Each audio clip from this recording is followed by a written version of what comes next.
So here we have the Ford Kuga Titanium X on an 18 plate. I'm going to start off by showing you around the outside of the car, and then we'll hop in and run through some controls on the inside. From the outside you can see it's a 5-door car with tinted windows and alloy wheels. This is the automatic gearbox version as well. Let's start off inside the boot, and then we're going to work our way around the rest of the car from there. So the tailgate on this car will open electronically. You can either do that by pressing the button on the tailgate. You can wave your foot underneath the rear bumper. There's a video showing how that works on our Facebook page. Or you can double push the key and that will open up, as you can see. As we approach the boot, you'll see we have reversing sensors. This car's got a reversing camera as well. Plenty of boot space, along with that 60/40 split folding rear seat, should you need to increase the space further. Okay, so we're just going to work our way back round to the front of the car now, and then we'll hop in and run through some controls on the inside. But now that we've done a full circle of it, you can see it's in lovely condition the whole way round.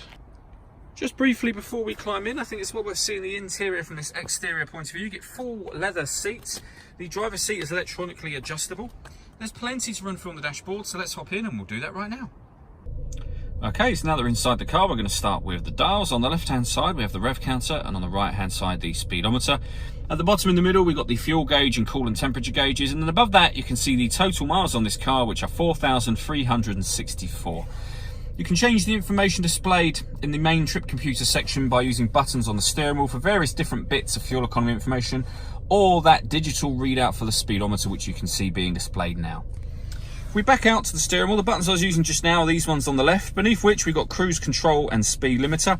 Over on the right hand side we have stereo controls and voice activation for the phone. So hit that button, ask it to dial anyone in your contacts list, and it can do that for you without you having to take your phone from your bag or pocket.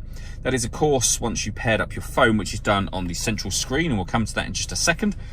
Behind the steering wheel we have a minus paddle and the plus paddle on the other side. That's so that you can change gear manually with this automatic gearbox. So over in the centre is where you'll pair your phone. Search for your vehicle on your device and select it once it is found. Just follow those instructions on screen, it's very easy to do.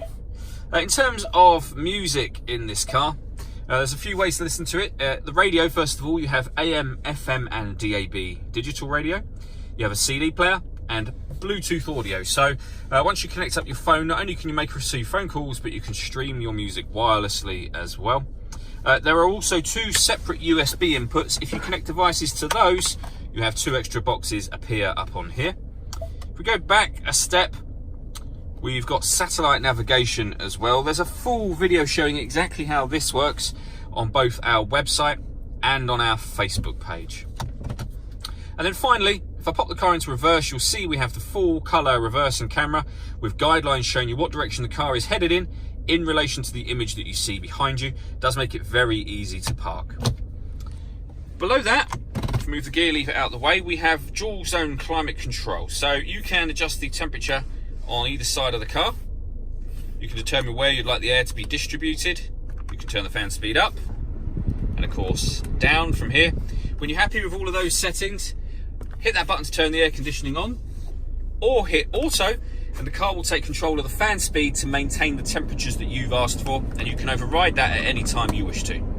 We also have a heated front screen, a heated rear screen, driver's seat with 3 different heat settings, and the same on the passenger side, and a heated steering wheel as well.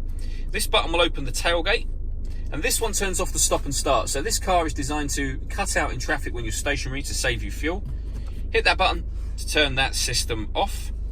We then have the fully automatic gearbox, 12-volt charging socket and electronic handbrake, and then inside the central armrest, two USB inputs that I mentioned before. The last thing I wanted to talk about is the panoramic glass sunroof on this car. So at the moment you can see the sun blind is closed. If we hit that button, it will open by itself about a third of the way back. Hit it again and it'll open all the way to the back of the rear seats. Obviously that lets in a lot of light, but you can open the front section to give you a full sunroof as well. All that leaves me to say is thank you for taking the time to watch this video. If you'd like to come and see the car in person and have a test drive, please feel free to call any of our MJA sites. We'd love to hear from you soon.